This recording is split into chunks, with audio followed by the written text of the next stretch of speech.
Hello friend, नमस्कार। मैं Devendra Pratap Singh GK GS विद्या में आप सभी का स्वागत है। आज हम आपको इंडियन ज्योग्राफी का नेक्स्ट पार्ट ला रहे हैं। भारत का प्रायद्वीपीय पठार। भारत का प्रायद्वीपीय पठार, इंडियन प्लेटू रीजन। प्रायद्वीपीय पठार, तो बेटा प्रायद्वीप का मतलब क्या होता है? अगर कहा जाए इसका मतलब क्या होता है, तो बेटा वह क्षेत्र होता है जो तीन ओर जल से घिरा हो, एक और स्थल से घिरा हो, उसे प्रायद्वीप बोलते हैं। बेटा ये बंगाल खाड़ी, अरब सागर और हिंद महासागर, और ये स्थल से जुड़ा है। ठीक, हिमालय है, का पाकिस्तान है, चीन है, नेपाल, इनसे जुड़ा है ना। तो ऐसे क्षेत्र को क्या बोला जाता है? प्रायद्वीपीय बोला जाता है। ठीक, अगर चट्टानों से निर्मित है तो प्रायद्वीपीय पठार बोला जाता है। ठीक, अब देखो इसमें डिफिनेशन भी लिखी है। प्रायद्वीप क्या है? धरातल के उस भूभाग को प्रायद्वीप कहा जाता है जो तीन ओर जल से घिरा हो और एक ओर स्थल से जुड़ा हो, उसे भूखंड को प्रायद्वीप कहा जाता है। सीधी सी परिभाषा ये है ना।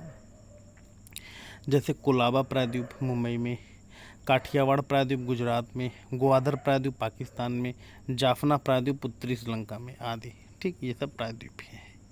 बहुत से पैसे प्रायद्वीप हैं। तो क्वेश्चन पेपर में एक चीज़ और आ जाती है, दुनिया में, वर्ल्ड में प्रायद्वीपों का प्रायद्वीप किसे कहते हैं? तो वर्ल्ड में प्रायद्वीपों का प्रायद्वीप जो है उसे किसे कहते हैं? तो यूरोप को कहते हैं। सबसे ज़्यादा यूरोप में। ठीक, देखो डायग्राम मैंने बनाया है अलग अलग।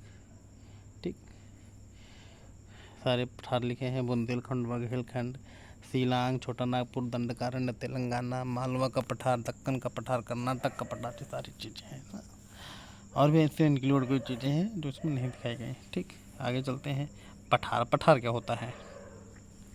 धरातल के उस भू आकृति को पठार कहा जाता है जो आसपास के कम से कम एक क्षेत्र में ऊंचा हो। तो किसी एक क्षेत्र से उठा हुआ भाग है, उसे हम पठार कहते हैं। जिसका शीर्ष समतल हो, मतलब कि चोटी ना हो, पीक ना हो, वो क्या हो? समतल हो, प्लेन हो, बराबर हो, या ऊबड़ खाबड़ हो, या जिसका कम से कम एक किनारा आसपास के क्षेत्र या सागर तल से ऊंचा और उसकी ढाल तीव्र हो, ऐसी भू आकृति को पठार कहते हैं। ठीक, पठार की कितनी परिभाषाएं हो गई? ऊपर से समतल होना चाहिए, अगर समतल नहीं तो ऊबड़ खाबड़ होना चाहिए, और साथ ही साथ देवी का कम से कम एक किनारा आसपास के क्षेत्र से घिरा होना चाहिए, सागर तल से ऊंचा होना भी चाहिए, जिसका ढाल तीव्र हो, ऐसी आकृति को पठार कहा जाता है।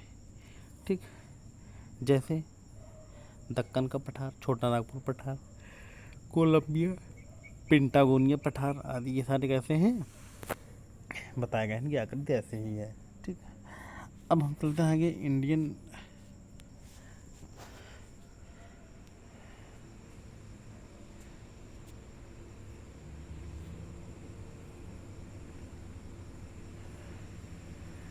ठीक, अब चलते हैं तो टेबल ऑफ कंटेंट जो हम लोगों को पढ़ना है। ठीक है, तो इंट्रोडक्शन मैंने दिया था, अब आगे पढ़ना टेबल ऑफ कंटेंट। कंटेंट क्या क्या पढ़ने हैं? तो भारत का प्रायद्वीप पठार का स्वरूप। ठीक, हम इस वीडियो में जो चीज़ कवर किया वो भी बता दूंगा मैं।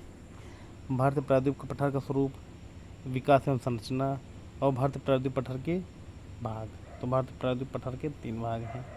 ठीक, दक्कन का पठार, पश्चिमी घाट और पूर्वी घाट पठार। तो बेटा मैं यहाँ तक तो आप लोगों को वीडियो प्रोवाइड किया हूँ, इंट्रोडक्शन से लेकर इतने पार्ट। नेक्स्ट पार्ट हम अगर आपको नेक्स्ट वीडियो में देंगे, लेकिन हम बता दे रहे हैं टेबल और कंटेंट क्या है। अगला इसमें आ जाएगा, जो अगली वीडियो आएगी इसमें मध्य का उच्च भूभाग आएगा। ठीक, उसके बाद आपका आ जाएगा 5वां हिस्सा, भारत के प्रायद्वीप पठार का महत्व क्या होता है। ठीक, ये देखो डायग्राम बना है। तो बात की जाए भारतीय प्रायद्वीप पठार का स्वरूप कैसा होता है, तो भारतीय प्रायद्वीप पठार का स्वरूप लगभग त्रिभुजाकार होता है। ट्रायंगुलर होता है। कैसा होता है? ट्रायंगुलर।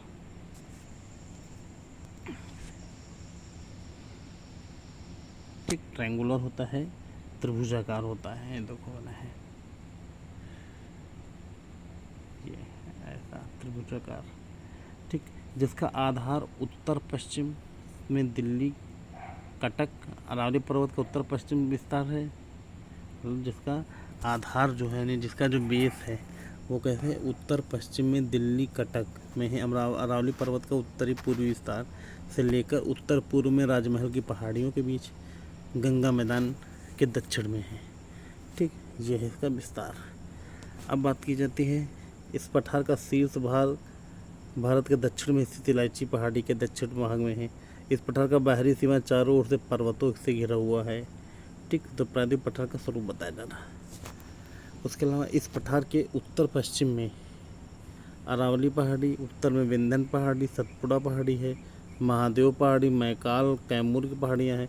उत्तर पूर्व में राजमहल की पहाड़ियाँ, पूर्व में पूर्वी घाटी की पहाड़ियाँ, दक्षिण में नीलगिरी की पहाड़ियाँ, अन्नामलाई और इलायची की पहाड़ियाँ स्थित हैं। और सब पश्चिम में पश्चिमी घाट की पहाड़ियाँ स्थित हैं। ठीक, ये इसका विस्तार है बेटा। ठीक, इसका ये विस्तार है। राइट, अगले चलते हैं बेटा। इस पठार का कुछ हिस्सा पूर्वोत्तर भारत के शिलोंग का पठार है तथा इसे एंगलोंग का पठार कहा जाता है। पेपर में क्या पूछा गया है, एंगलोंग का पठार कहाँ स्थित है, तो बेटा शिलोंग के पठार को ही एंगलोंग का पठार कहा जाता है। ठीक है, नेक्स्ट है, यह पठार लगभग 16 लाख वर्ग किलोमीटर में फैला हुआ क्षेत्र है और इसकी औसत ऊंचाई जो है समुद्र तल से 600 से 900 मीटर है। उत्तर से दक्षिण इसकी लंबाई 1600 किलोमीटर है तथा पूर्व से पश्चिम लंबाई इसकी 1400 किलोमीटर है। यानी पूर्व से पश्चिम इसकी चौड़ाई 1400 किलोमीटर है। ठीक, सामान्यतः यह पठार पश्चिम की ओर ऊंची तथा पूर्व की ओर बढ़ने पर इसकी ऊंचाई कम होती जाती है, जो यहाँ प्रवाहित होने नदियों से स्पष्ट होता है। ठीक, नेक्स्ट क्वेश्चन, इस पठार का सर्वोच्च शिखर अन्नाईमुडी है, जो अन्नामलाई पहाड़ी पर स्थित है। अन्नाईमुडी की हाइट जो है 2695 मीटर।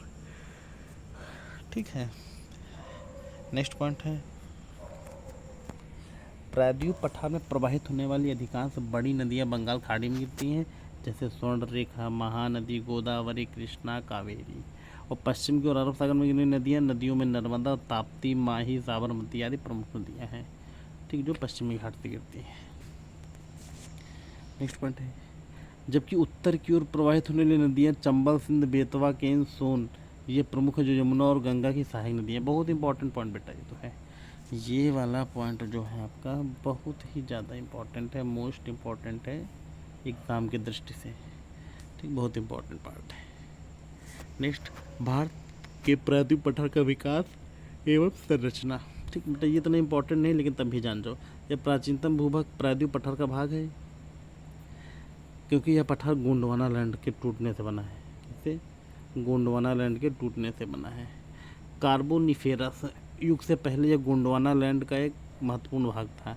गोंडवाना लैंड के विखंडन के बाद इंडो ऑस्ट्रेलियन प्लेट के रूप में उत्तर पूर्व को अग्रसरित होकर मेसोजोइक काल के आदि नूतन युग में एशियाई प्लेट से टकराया। ठीक, इस पठार में जटिल और प्राचीनतम कला में भूगर्भीय संरचना पाई जाती है। सबसे प्राचीनतम आर्कियन काल की चट्टानों का अपर्दन।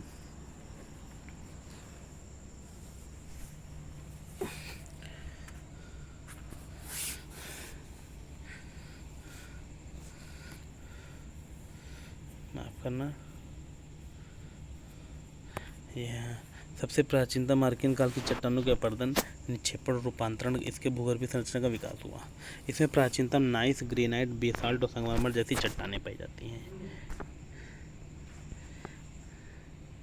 कैम्बियन कल्प में यह भूखंड एक कठोर खंड के रूप में स्थित है। इस पठार में अनेक भूभाग में उत्थान और निमज्जन, भ्रंश तथा विभंग के कारण कई प्रकार की भू आकृतियाँ पाई जाती हैं, जैसे मोड़दार पर्वत, अपशिष्ट पर्वत।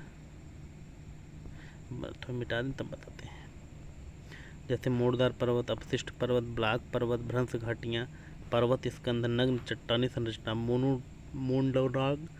तो ये सब चीज़ें जो है दक्षिण भारत में पाई जाती हैं। ठीक, पठारी क्षेत्र में। नेक्स्ट है बेटा भारतीय प्रायद्वीप पठार के भाग। तो इसमें पहला टॉपिक जो था भारतीय प्रायद्वीप पठार के भाग, तो बेटा कहा जाता है मुख्य धरातल उच्चावचों के लक्षणों के आधार पर 3 प्रमुख भागों में विभाजित किया गया है। पहला दक्कन का पठार, दूसरा है मध्य का उच्च भाग और तीसरा है उत्तर पूर्वी पठार। ठीक, इसमें दक्कन की परिभाषा के बारे में, दक्कन के बारे में बताया गया है, इम्पॉर्टेंट है। यह पठार पूरी तरह से त्रिभुजाकार है बेटा। इसके उत्तर में विंध्य श्रेणी, सतपुड़ा, मैकाल, महादेव पर्वत, पूर्व में पूर्वी घाटी चोटी तथा पश्चिम में पश्चिम घाट की पहाड़ियाँ स्थित हैं। इस पठार का अधिकांश भाग ज्वालामुख लावा के जमने से हुआ। इसका क्षेत्रफल लगभग 2 लाख वर्ग किलोमीटर है और इसकी औसत ऊंचाई 600 मीटर है। ठीक, यहाँ की औसत ऊंचाई जो है कितनी है, 600 मीटर। जबकि दक्षिण में इसकी ऊंचाई अधिक पाई जाती है। इस पठार की ढाल पश्चिम से पूर्व की ओर है। दक्कन का पठार का जो ढाल है वो कैसे पश्चिम से पूर्व की ओर है। ठीक, नेक्स्ट पॉइंट, इसमें प्रवाहित होने वाली अधिकांश नदियाँ पश्चिम से पूर्व की ओर प्रवाहित होती हैं। ठीक, और कहाँ पे गिरती हैं? बंगाल की खाड़ी में गिरती हैं।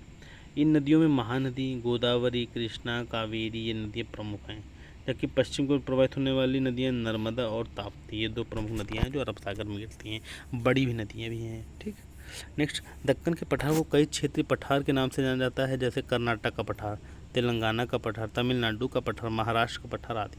तो 1 2 3 4, तो कुल 4 नामों से दक्कन के पठार को जाना जाता है। ठीक, नेक्स्ट बेटा आ जाता है पश्चिमी घाट, वेस्टर्न घाट इसे इंग्लिश में बोलते हैं। तो दक्कन के पठार की पश्चिम सीमा पश्चिमी घाट द्वारा सीमांकित की गई है। यह पश्चिम तट के समानांतर है। पश्चिमी तट जो है बेटा, ये पश्चिमी तट है, ये वाला, ये आपका पश्चिमी तट है, यानी कि वेस्टर्न पार्ट है, वेस्टर्न घाट है।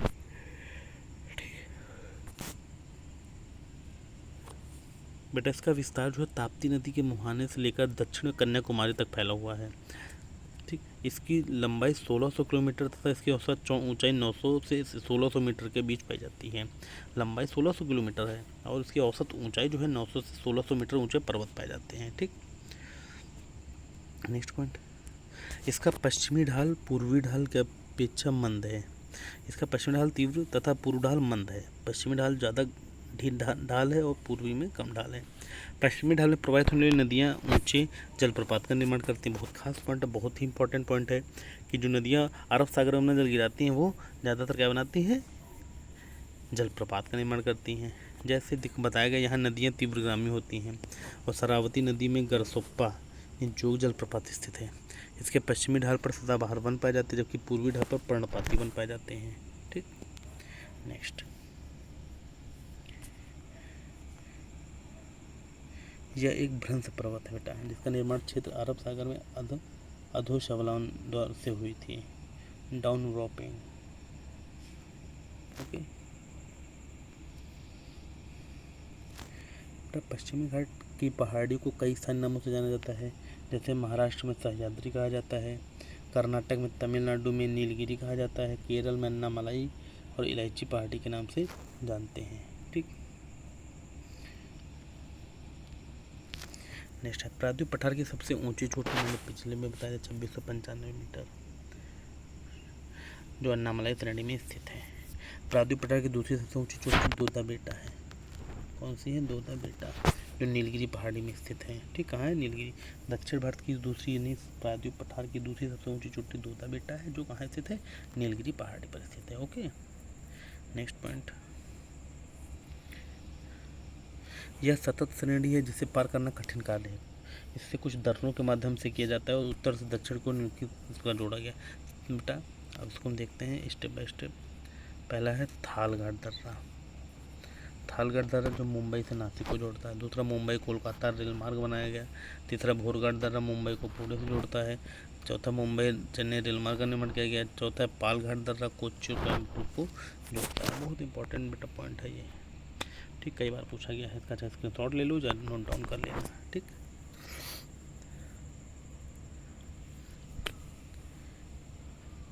और उसके अलावा कोच्चि चेन्नई रेल मार्ग, ठीक, ये भी है।